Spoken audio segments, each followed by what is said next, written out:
नमस्कार दोस्तों, कैसे हैं आप सब। उम्मीद करता हूं सभी लोग अच्छे हैं। आज हम अध्ययन करने वाले हैं करंट अफेयर्स के अंतर्गत हमारी पांचवी सीरीज अर्थात पांचवी क्लास होगी। इसके पूर्व हम लोगों ने अभी तक 4 क्लास कंप्लीट किए हैं। हर क्लास हमारी 30 से 35 क्वेश्चन की होती है, जिसके अंतर्गत आप लोगों को लगभग 100 क्वेश्चन आपको मिल जाता है करंट अफेयर्स के अंतर्गत। तो चलते देखते हैं आज की क्लास हमारी। पहला क्वेश्चन हमारा हो जाएगा, 4 अगस्त 2025 को कौन सा देश अंतरराष्ट्रीय सौर गठबंधन का 107वां देश बना है। तो कौन सा देश बना है, आपका हो जाएगा मोल्डोवा। मोल्डोवा जो है ये अंतरराष्ट्रीय सौर गठबंधन का 107वें नंबर का देश बना है, यानी कि 107वां सदस्य बना है। अंतरराष्ट्रीय सौर गठबंधन की अगर हम बात करें तो इसकी स्थापना कब हुई थी, 2015 में। संस्थापक सदस्यों की अगर बात करें तो आपका हो जाएगा भारत और फ्रांस। कौन कौन सा हो जाएगा, भारत और फ्रांस द्वारा अंतरराष्ट्रीय सौर गठबंधन की स्थापना की गई थी 2015 में। वर्तमान में इसका 107वां सदस्य कौन सा बना है, तो आपका मोल्दोवा हो जाएगा। नेक्स्ट क्लास हमारा हो जाएगा, नेक्स्ट क्वेश्चन, भारत व यूके के बीच सेटा यानी कि समझौते के संदर्भ में विचार करना है। और कूट नीचे दिया हुआ है, एक कूट दिया हुआ है, इनमें से कौन कौन से कथन सही है उनको देखना है। पहला अगर बात करें तो हमारा दिया हुआ है कि 24 जुलाई 2025 को ग्रेट हॉल ऑफ चेकर्स में दोनों देशों के प्रधानमंत्रियों की उपस्थिति में टीम इंडिया यूके व्यापार आर्थिक और व्यापार समझौते पर हस्ताक्षर किया। तो पहला की अगर हम बात करें तो हमारा पहला जो है ये गलत हो जाएगा। दूसरे बात करते हैं दूसरे कथन की, Bharat UK vision 2035 most important हो जाएगा। भारत यूके विजन 2035 आपसे पूछा जा सकता है कि भारत यूके विजन 2035 क्या है। तो भारत यूके विजन 2035 रक्षा औद्योगिक रोडमैप प्रौद्योगिकी व सुरक्षा पहल पर वक्तव्य तथा केंद्रीय जांच ब्यूरो यानी कि भारत की तरफ से जो सीबीआई है, केंद्रीय जांच ब्यूरो, व यूके की जो राष्ट्रीय एजेंसी है, राष्ट्रीय अपराध एजेंसी के बीच एक समझौता ज्ञापन शामिल है। क्या है, तो भारत यूके विजन 2035 क्या है, तो भारत और यूके के मध्य एक समझौता है और भारत की तरफ से सीबीआई जो है और यूके की तरफ से राष्ट्रीय अपराध एजेंसी इसमें शामिल है। ठीक है, तो आपका कौन सा हो जाएगा, तो केवल दो जो विकल्प है वो सही हो जाएगा, यानी कि पहला विकल्प आपका गलत हो जाएगा, दूसरा आपका सही हो जाएगा। नेक्स्ट क्वेश्चन देखते हैं, क्वेश्चन नंबर हमारा तीसरा हो जाएगा, 21 अगस्त 2025 को किस देश में नाटो रसद मुख्यालय स्थापित करने की घोषणा की गई है। तो नाटो रसद मुख्यालय किस देश में स्थापित होगा, स्वीडन में होगा। वर्तमान में अगर बात करें नाटो की, तो नाटो में वर्तमान देशों की संख्या जो है वो लगभग 32 है और इसमें 32वां देश जो शामिल हुआ था वो स्वीडन हुआ था। ध्यान रखेंगे सभी लोग, 32वां देश जो शामिल हुआ था नाटो में वो स्वीडन था। नेक्स्ट क्वेश्चन देखते हैं, क्वेश्चन नंबर हमारा हो जाएगा 4। क्वेश्चन नंबर 4 में बात की गई है, निम्नलिखित कथनों में कौन सा युग्म सुमेलित नहीं है। कुछ देशों के राष्ट्राध्यक्ष का नाम दिया हुआ है, दूसरी तरफ देश का नाम दिया हुआ है और बात करनी है इसमें से कौन से प्रधानमंत्री या राष्ट्रपति या राष्ट्राध्यक्ष जो है वो सुमेलित नहीं है। पहला आपका दिया है सर कीर स्टारमर। सर कीर स्टारमर जो है वो कहां के प्रधानमंत्री है, तो आपका ब्रिटेन हो जाएगा, पहला आपका सही हो जाएगा। मोहम्मद मुइजुद्दीन ये कहां के हैं, तो ये मालदीव के हैं, बहुत ही चर्चा में रहे हैं क्योंकि उस टाइम पे प्रधानमंत्री मोदी जो है वो लक्षद्वीप की यात्रा में एक बार गए थे और तब ये चर्चा में आए थे। ठीक है, मोहम्मद मुइजुद्दीन ये कहां के हैं, तो मालदीव के हो जाएंगे। हुन मानक जो प्रधानमंत्री है कहां के हैं, तो कंबोडिया के हैं, ये भी आपका सुमेलित है। कौन सा सुमेलित नहीं है वो पूछा गया है, तो अनवर इब्राहिम प्रधानमंत्री थाईलैंड दिया है। अनवर इब्राहिम जो है ये थाईलैंड के प्रधानमंत्री ना होके कहां के प्रधानमंत्री है, तो आपका मलेशिया हो जाएगा। कहां के हो जाएंगे, मलेशिया के प्रधानमंत्री है अनवर इब्राहिम, ये थाईलैंड के प्रधानमंत्री नहीं है, यानी कि डी जो है वो सुमेलित नहीं है, बाकी तीनों ऊपर के सिमोलित है। नेक्स्ट क्वेश्चन हमारा हो जाएगा क्वेश्चन नंबर 5।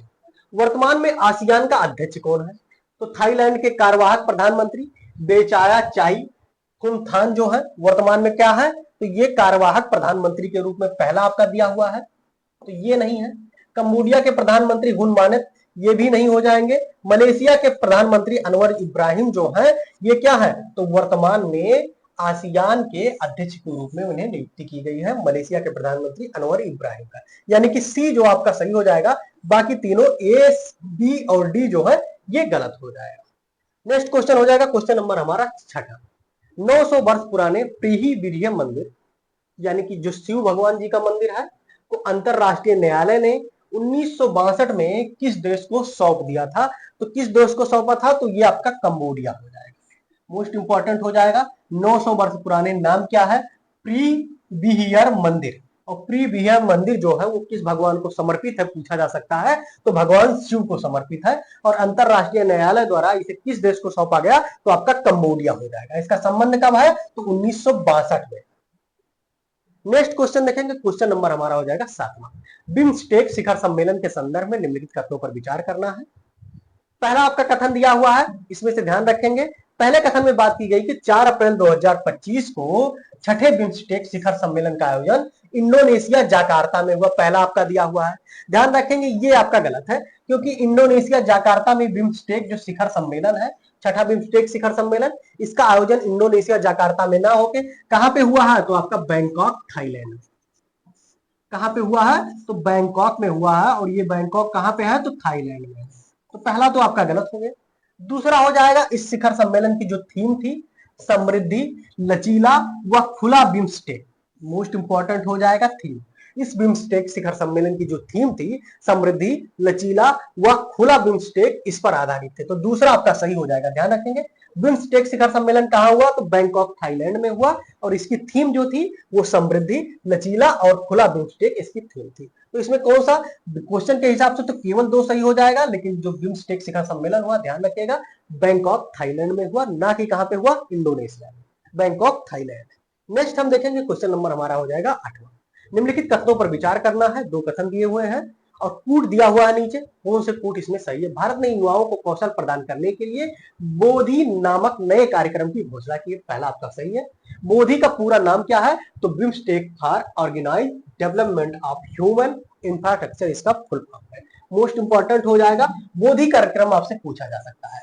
पूछा जा सकता है कि बोधि कार्यक्रम का उद्देश्य क्या है? तो उसका उद्देश्य क्या हो जाएगा? तो आपका डेवलपमेंट यानी कि विकास, और ह्यूमन इंफ्रास्ट्रक्चर यानी कि मानव आधारित इंफ्रास्ट्रक्चर प्रदान करना इसका उद्देश्य है। पूरा नाम की अगर बात की जाए तो BIMSTEC for organised development of human infrastructure, इसका फुल फॉर्म हो जाएगा। इसकी बात करें तो युवाओं को कौशल प्रदान करना इसका उद्देश्य है। और नाम क्या है? तो बोधि कार्यक्रम। बोधि कार्यक्रम की अगर बात करें तो किससे संबंधित है? तो युवाओं को कौशल प्रदान करने से संबंधित है। इसका पूरा फुल फॉर्म ये हो जाएगा BIMSTEC for organised development of human infrastructure, इसका फुल फॉर्म हो जाएगा। यानी कि 1 और 2 दोनों सही हो जाएगा। आपका डी जो है विकल्प वो सही हो जाएगा। नेक्स्ट हम देखेंगे, क्वेश्चन नंबर हमारा हो जाएगा 7वां। 7वां हो जाएगा, हाल ही में प्रधानमंत्री श्री नरेंद्र मोदी किस देश के 60वें स्वतंत्रता दिवस समारोह में मुख्य अतिथि के रूप में शामिल हुए हैं? तो ये किस देश के स्वतंत्रता समारोह में मुख्य अतिथि के रूप में शामिल हुए हैं? तो आपका हो जाएगा मालदीव। प्रधानमंत्री मोदी किस देश के 60वें, मोस्ट इंपॉर्टेंट ध्यान रखेंगे, मालदीव का वर्तमान में जो है वो 60वां स्वतंत्रता दिवस मनाया गया है, मालदीव का 60वां। और इसमें मुख्य अतिथि के रूप में भारत के प्रधानमंत्री नरेंद्र मोदी शामिल हुए। नेक्स्ट हो जाएगा, क्वेश्चन नंबर हमारा 10 हो जाएगा। निम्नलिखित कथनों पर विचार करना है और कौन से कथन सुमेलित नहीं है। एक तरफ कुछ राष्ट्रपति, कुछ देशों के राष्ट्राध्यक्ष यानी कि राष्ट्रपति और प्रधानमंत्री का नाम दिया हुआ है, दूसरी तरफ देश का नाम दिया हुआ है। आपको मिलाना है इसमें से कौन सा सही नहीं है। ठीक है, तो आपका हो जाएगा, पहला हो जाएगा शेख हमदान बिन मोहम्मद अल मखदूम जो है ये दुबई के क्राउन प्रिंस है। तो पहला आपका एकदम सही हो जाएगा। दूसरे की अगर हम बात करें तो James Frederick Nilsen, James Frederick Nilsen जो है वो ऑस्ट्रेलिया की बात हो रही है। तो ध्यान रखेंगे ये ऑस्ट्रेलिया के प्रधानमंत्री ना होकर, मुख्य राष्ट्राध्यक्ष ना होकर, कहां के हैं? तो ग्रीनलैंड के। कहां के हैं ये? तो ग्रीनलैंड के हैं। आपसे पूछा है सुमेलित कौन सा नहीं है, तो दूसरा सुमेलित नहीं है, बाकी तीनों सुमेलित हैं। तो तीसरा देख लेते हैं, विक्टर ओरबान जो है वो हंगरी के हैं, और ग्रेवियल बैरिक फंड जो है वो चिली के राष्ट्राध्यक्ष हैं। ठीक है, तो एक ए, सी और डी जो है वो सुमेलित है, बी सुमेलित नहीं है। इसमें जेम्स फ्रेडरिक निल्सन ये कहा गया, तो ये ऑस्ट्रेलिया के राष्ट्राध्यक्ष ना होकर ग्रीनलैंड के राष्ट्राध्यक्ष है। नेक्स्ट हम देखेंगे क्वेश्चन नंबर 11। अगला दिया हुआ कुछ राष्ट्राध्यक्ष के नाम और देश दिया हुआ है, सेम 10 नंबर क्वेश्चन की तरह। इसमें भी बात की गई है। पहला आपका दिया है अलेक्जेंडर लुकाशेंको, ये कहां के राष्ट्रपति हैं? तो ये चिली के दिया हुआ है। ध्यान रखेंगे जो अलेक्जेंडर लुकाशेंको है ये चिली के राष्ट्रपति ना होकर कहां के राष्ट्रपति हैं? तो ये बेलारूस के। कहां के हैं? तो बेलारूस के हैं, यानी कि पहला आपका गलत है। अलेक्जेंडर लुकाशेंको जो है वो बेलारूस के सातवीं बार राष्ट्रपति बने हैं। ध्यान रखेंगे कौन से, तो सातवीं बार राष्ट्रपति जो बने। दूसरी अगर बात करें, सारा जाफरानी जेंजरी जो है वो प्रधानमंत्री है कहां के, तो ट्यूनेशिया के, ये आपका सुमेलित है। नेटुम्बो नंदी नैदवाद जो है राष्ट्रपति है कहां, तो ट्यूनेशिया के, ये प्रधानमंत्री थे, ये राष्ट्रपति है। मोस्ट इंपॉर्टेंट, नेटुम्बो नंदी नैदवाद को याद रखिएगा, बहुत ही करंट में रहे, चर्चा में रहे हैं, तो आपके एग्जाम की दृष्टि से आपका इंपॉर्टेंट हो सकता है। तीसरा अगर हम बात करें तो डीना बोलुआर्टे जो है वो कहां के राष्ट्रपति हैं, तो वो पेरू के हैं, यानी कि आपका बी सी डी जो है वो सुमेलित है। ए जो है अलेक्जेंडर लुकाशेंको जो है वो राष्ट्रपति कहां के, तो वो चिली के राष्ट्रपति ना होके बेलारूस के राष्ट्रपति हैं, और ये जो बेलारूस के सातवीं बार राष्ट्रपति चुने गए हैं, इसलिए चर्चा में है। नेक्स्ट हम देखेंगे क्वेश्चन नंबर हमारा हो जाएगा 12। क्वेश्चन नंबर 12 हो जाएगा, निम्नलिखित कथनों में विचार करना है, कौन से कथन असत्य है। 4 विकल्प दिया हुआ है, आपको पढ़ना है, कौन सा विकल्प असत्य है यानी कि गलत है उसको चयन करना है। 5 से 9 अप्रैल 2025 को अंतर संसदीय संघ आईपीयू की ऐतिहासिक 150वीं सभा का आयोजन ताशकंद उज्बेकिस्तान में हुआ। पहला आपका विकल्प दिया हुआ है, उसके बाद दूसरा विकल्प देंगे, पहला तो आपका सही हो जाएगा, दूसरा 4 अप्रैल 2025 को क्वाड देशों ने म्यांमार भूकंप राहत के लिए $50 मिलियन से अधिक की सहायता राशि देने का वादा किया। ध्यान रखेंगे $50 मिलियन की बात नहीं की गई थी, ये कितने मिलियन डॉलर की बात की गई थी, तो आपका हो जाएगा $20 मिलियन की बात की गई है, तो बी आपका गलत हो जाएगा। पहला क्या है, 5 से 9 अप्रैल 2025 को अंतर संसदीय संघ यानी कि आईपीयू की ऐतिहासिक 150वीं बैठक जो है आयोजन सभा का कहां पे हुआ, तो ताशकंद उज्बेकिस्तान में। अपने आप में एक क्वेश्चन है ये, ठीक है। दूसरी अगर हम बात करें तो 4 अप्रैल 2025 को क्वाड देशों ने म्यांमार भूकंप राहत के लिए $50 मिलियन से अधिक की सहायता राशि देने की वादा की, तो ये 50 नहीं बात की गई थी, कितने, तो $20 मिलियन की बात की गई थी, तो ये भी आपका क्वेश्चन हो गया। क्वाड देशों की बात करें तो इसमें क्वाड देशों में कौन कौन से देश शामिल हैं, तो मुख्य रूप से 4 देश, भारत हो जाएगा, ऑस्ट्रेलिया हो जाएगा, अमेरिका हो जाएगा, जापान हो जाएगा। भारत, ऑस्ट्रेलिया, जापान और अब क्या हो जाएगा, तो आपका अमेरिका हो जाएगा। 4 देशों का ये मुख्य संगठन है क्वाड, और इन दोनों द्वारा, इन चारों देशों द्वारा $20 मिलियन की सहायता प्रदान की गई है, किसको, म्यांमार में भूकंप राहत के लिए। नेक्स्ट हम देखेंगे, यानी कि सी भी आपका सही हो जाएगा। डी की अगर बात करें तो अप्रैल 2025 को हंगरी देश ने अंतरराष्ट्रीय अपराध न्यायालय आईसीसी हटने की घोषणा की है। मोस्ट इंपॉर्टेंट क्वेश्चन हो जाएगा, ये क्वेश्चन ना होके, एक क्वेश्चन ना होके इसमें अपने आप में 4 क्वेश्चन शामिल है। पहला, अंतर संसदीय संघ की ऐतिहासिक बैठक कहां होगी, तो ताशकंद उज्बेकिस्तान में। दूसरा, क्वाड देशों की अगर बात करें तो उन्होंने मिलकर म्यांमार में जो भूकंप आया उसके लिए कितने रुपए की सहायता राशि की बात, तो $20 मिलियन की हो जाएगी। तीसरा, आपकी क्वाड देशों की नंबर की बात की गई है, क्वाड देश में कौन कौन से शामिल है, तो भारत, ऑस्ट्रेलिया, जापान और अमेरिका क्वाड देशों में शामिल है। उसके बाद अगर हम बात करें तो हंगरी, यानी कि हंगरी जो है वो अंतरराष्ट्रीय न्यायालय, अंतरराष्ट्रीय अपराध न्यायालय से हटने की घोषणा की। कौन सा देश, तो हंगरी हो जाएगा। नेक्स्ट हम देखेंगे क्वेश्चन नंबर हमारा 13 हो जाएगा। निम्नलिखित कथनों पर विचार करना है और कूट दिया हुआ है कि इनमें से कौन से कथन सही है। 6 अप्रैल 2025 को प्रधानमंत्री मोदी ने श्रीलंका के महो ओमान थाई, मोस्ट इंपॉर्टेंट हो जाएगा, महो ओमान थाई और महो अनुराधापुरा पर 2 रेल परियोजनाओं का उद्घाटन किया। पहला आपका सही हो जाएगा, ठीक है। दूसरा की अगर हम बात करें तो प्रधानमंत्री मोदी को श्रीलंका में श्रीलंका मित्र विभूषण मेडल से सम्मानित किया गया है, तो ये भी आपका सही हो जाएगा, यानी कि 1 और 2 जो दोनों विकल्प है वो आपका सही हो जाएगा। प्रधानमंत्री नरेंद्र मोदी ने श्रीलंका में कौन सा, तो महो ओमान थाई, मोस्ट इंपॉर्टेंट ध्यान रखेंगे, और महो अनुराधापुरा, ये रेल परियोजनाएं हैं, इसका उद्घाटन किसने किया, प्रधानमंत्री मोदी द्वारा। कहां पे उद्घाटन किया गया, तो श्रीलंका में किया गया, और श्रीलंका का सबसे मुख्य अगर बात करें तो कौन सा हो जाएगा मेडल, श्रीलंका मित्र विभूषण मेडल जो है वो किससे सम्मानित किया गया श्रीलंका सरकार द्वारा, तो आपका प्रधानमंत्री नरेंद्र मोदी हो जाएगा, यानी कि 1 और 2 दोनों कथन सही हो जाएगा। नेक्स्ट हम देखेंगे क्वेश्चन नंबर हमारा 14 हो जाएगा। भारत को किस कार्यकाल के लिए संयुक्त राष्ट्र लेखांकन और रिपोर्टिंग के अंतरराष्ट्रीय मानकों पर विशेषज्ञों के अंतर सरकारी कार्यदल में सर्वसम्मति से चुना गया है, तो किस वर्ष के लिए चुना गया है, क्वेश्चन नंबर हमारा हो जाएगा 14 और हो जाएगा 2025 से 27 के लिए चुना गया, यानी कि आपका सी विकल्प जो है वो सही हो जाएगा। नेक्स्ट हम देखेंगे क्वेश्चन नंबर हमारा हो जाएगा 15। निम्नलिखित कथनों में से कौन सा कथन असत्य है। 4 कथन दिया हुआ है, कौन सा कथन गलत है उसको चूज करना है। 1 अप्रैल 2025 को अमेरिका के कोरी बुकर सांसद ने सीनेट में रिकॉर्ड 25 घंटे 5 मिनट तक भाषण देकर इतिहास रचा। पहला तो आपका सही हो जाएगा। मार्च 2025 को प्रधानमंत्री बेंजामिन नेतन्याहू ने एली सर्विस एली सरवित को इजराइल की सुरक्षा एजेंसी सिनबेट, इजराइल की जो सुरक्षा एजेंसी है उसका नाम क्या है? सिनबेट है। ये भी अपने आप में क्वेश्चन है। इजराइल की सुरक्षा एजेंसी क्या है? सिनबेट है। इजराइल के प्रधानमंत्री कौन है? बेंजामिन नेतन्याहू ने एली सरवित को इजराइल की सुरक्षा एजेंसी सिनबेट का नया निदेशक नियुक्त किया। तीन क्वेश्चन आपसे बनता है। इजराइल के प्रधानमंत्री कौन? Benjamin Netanyahu. वहां के बात करें सिनबेट यानी कि वहां की सुरक्षा एजेंसी है उसका नाम क्या है? सिनबेट। और इसके निदेशक, सिनबेट के निदेशक कौन नियुक्त हुए हैं? तो आपका एली सरवित हो जाएगा, यानी कि बी भी आपका सही है। ए सही हो गया, बी सही हो जाएगा। तीसरा अगर हम बात करें कि मार्च 2025 को श्रीलंका के जाफना में भारतीय महावाणिज्य दूतावास ने बाबुनिया विश्वविद्यालय में हिंदी भाषा पाठ्यक्रम की शुरुआत की। ये भी ध्यान रखेंगे, आपसे पूछा जा सकता है बाबुनिया विश्वविद्यालय कहां पे है या किस देश में स्थित है? तो आपका श्रीलंका हो जाएगा। बाबुनिया विश्वविद्यालय की अगर पूछा जा सकता है दूसरे क्वेश्चन के रूप में, भारतीय महावाणिज्य दूतावास ने कौन से विश्वविद्यालय में हिंदी भाषा पाठ्यक्रम की शुरुआत की है? तो आपका कौन सा हो जाएगा? श्रीलंका का बाबुनिया विश्वविद्यालय हो जाएगा। उसके बाद नेक्स्ट हो जाएगा हमारा डी में दिया हुआ है 1 अप्रैल 2025 को ब्रिटेन ने जय Bhattacharya national institute of health संस्था के निदेशक बने हैं। ये ब्रिटेन में, ध्यान रखेंगे, जय भट्टाचार्य जो है ये नेशनल इंस्टीट्यूट ऑफ हेल्थ संस्था के निदेशक बने हैं। ये तो सही है, पर ये जो नेशनल इंस्टीट्यूट ऑफ हेल्थ संस्था जो है ये ब्रिटेन में ना होके कहां पे है? तो ये आपका यूएसए यानी कि अमेरिका में है। ध्यान रखेंगे, तो आपका डी जो है वो गलत हो जाएगा। बाकी तीनों कौन से हैं? सही है। डी जो गलत है वो भी ध्यान रखेंगे। जय भट्टाचार्य कहां के निदेशक बने? तो नेशनल इंस्टीट्यूट ऑफ हेल्थ संस्था के निदेशक बने। और ये हेल्थ संस्था कहां पे है? तो ब्रिटेन में ना होके यूएसए यानी कि अमेरिका में स्थित है। नेक्स्ट हमारा हो जाएगा क्वेश्चन नंबर 15। क्वेश्चन नंबर 16, निम्नलिखित कथनों पर कौन से कथन सही है उसका चयन करना है। कूट दिया हुआ है आपको, ठीक है, कि कौन कौन से सही है। दो कथन दिया हुआ है। 2 अप्रैल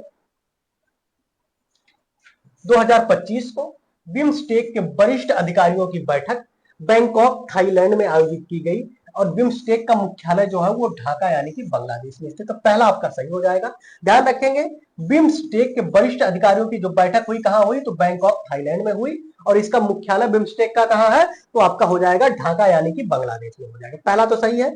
25 मार्च 2025 को भारत चीन सीमा मामलों पर परामर्श और समन्वय के लिए कार्यतंत्र की 33वीं बैठक बीजिंग चीन में आयोजित की गई। इस बैठक में भारतीय प्रतिनिधित्व मंडल का नेतृत्व गौरांग लाल दास, मोस्ट इंपॉर्टेंट हो जाएगा, गौरांग लाल दास संयुक्त सचिव पूर्वी एशिया के हैं ये। इन्होंने भारत का क्या प्रतिनिधित्व किया? कौन किया? तो गौरांग लाल दास ने किया। यानी कि इसमें कौन सा सही हो जाएगा? तो एक और दो दोनों विकल्प सही हो जाएंगे। ध्यान रखेंगे। नेक्स्ट हम देखेंगे क्वेश्चन नंबर हमारा 17 हो जाएगा। 28 मार्च 2025 को म्यांमार के भूकंप प्रभावित क्षेत्रों में सहायता प्रदान करने हेतु भारतीय सेना ने कौन सा ऑपरेशन चलाया? तो ऑपरेशन स्यू की अगर बात करें तो ये कहां पे चलाया गया है? ये नॉर्थ इंडिया में चलाया गया है, यानी कि उत्तर पूर्वी यानी कि जम्मू कश्मीर के आसपास चलाया गया। ठीक है। दूसरा अगर बात करें तो ऑपरेशन जो ब्रह्मा है ये कहां चलाया गया? तो म्यांमार में भूकंप राहत प्रदान करने के लिए ऑपरेशन ब्रह्मा चलाया गया था। और इसी म्यांमार में जो भूकंप था $20 मिलियन क्वाड देशों द्वारा प्रदान किया गया। मैंने आप सभी लोगों को अभी बताया $20 मिलियन की सहायता राशि प्रदान की गई क्वाड देशों में। और क्वाड के देश जो थे कौन कौन से थे? तो आपका भारत हो गया था, दूसरा आपका ऑस्ट्रेलिया हो गया था, भारत हो गया, ऑस्ट्रेलिया हो गया, तीसरा आपका हो जाएगा जापान, और चौथा आपका हो जाएगा अमेरिका। इन 4 देशों द्वारा $20 मिलियन की सहायता प्रदान की गई थी। किसको? तो म्यांमार को भूकंप राहत से प्रदान करने। भारत की तरफ से ऑपरेशन ब्रह्मा का संबंध किससे है? तो म्यांमार में भूकंप सहायता प्रदान करने से संबंधित। नेक्स्ट हो जाएगा क्वेश्चन नंबर हमारा 18। निम्नलिखित कथनों पर विचार करना है और कौन से कथन सही है उस कूट को चुनना है। बात करें 12 से 14 मार्च 2025 को G7 के विदेश मंत्रियों की जो बैठक हुई क्यूबेक कनाडा में हुई। पहला आपका सही दिया हुआ है और जो क्या है ये आपका सही हो जाएगा। दूसरा अगर बात करें तो G7 के सदस्य देश जो है जो United kingdom, France, Germany, Italy, Japan, Canada और संयुक्त राज्य अमेरिका है। यानी कि एक और दो दोनों कथन इसमें सही है, यानी कि बी सही है। ध्यान रखेंगे G7 के देश आपसे पूछा जा सकता है। G7 के देश को याद करने का जो तरीका है वो आप ये याद कर सकते हैं। अगर आपको याद है तो सही है, नहीं तो कोई बात नहीं। जायजा अब कंफ्यूज है, जायजा अब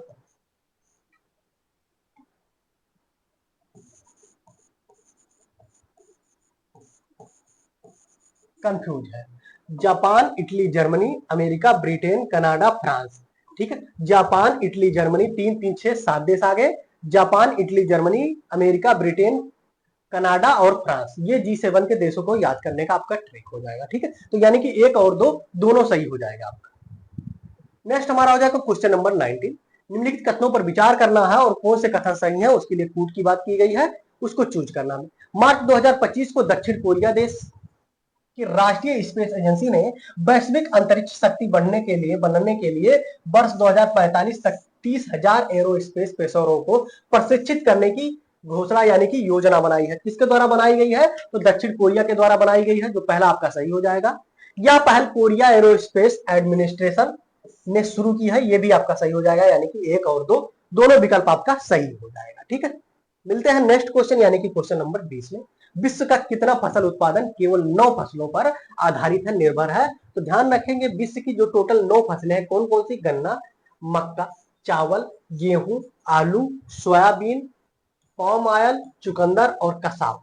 ये जो 9 फसलें हैं विश्व की टोटल फसलों की लगभग 60% से अधिक उत्पादित होती है। विश्व की जो टोटल फसलें हैं उनमें से 60% से अधिक प्रतिनिधित्व किन फसलों का है? तो केवल 9 फसलों पे। कौन कौन से? तो गन्ना, मक्का, चावल, गेहूं, आलू, सोयाबीन, पाम ऑयल, चुकंदर और कसावा। टोटल 9 फसलें हैं, 60% से अधिक इनका प्रतिनिधित्व है। Question number 21। भारत में दालों का उत्पादन वर्ष 2007-8 से 2020-21 तक कितना बढ़ा है? तो ध्यान रखेंगे भारत में जो 2007-8 में दालों का उत्पादन होता था वो 14.76 मिलियन टन होता था। वर्तमान में 2021-20 की अगर बात करें तो वो कितना बढ़ के हो गया? तो 14 से 24.42 मिलियन टन हो गया। आपसे क्वेश्चन अगर सीधा सीधा ना पूछ के पूछा जा सकता है कि भारत का दालों का उत्पादन 2007-8 से 2020-21 के मध्य कितना बढ़ा है, तो लगभग आपका मोटा मोटा ध्यान रखेंगे 10 मिलियन टन। इस रूप भाषा में भी ये क्वेश्चन पूछा जा सकता है। कितना? तो लगभग 10 मिलियन टन, 9.7 के आसपास कुछ होगा। निम्नलिखित कथनों पर विचार करना है। 24 मार्च 2025 को भोजन और कृषि के लिए विश्व के पादप अनुवांशिक संसाधनों की स्थिति पर तीसरी रिपोर्ट खाद्य और कृषि के लिए अनुवांशिक संसाधन आयोग ने जारी की। पहला आपका हो जाएगा 22 नंबर, जो क्या है ये सही हो जाएगा।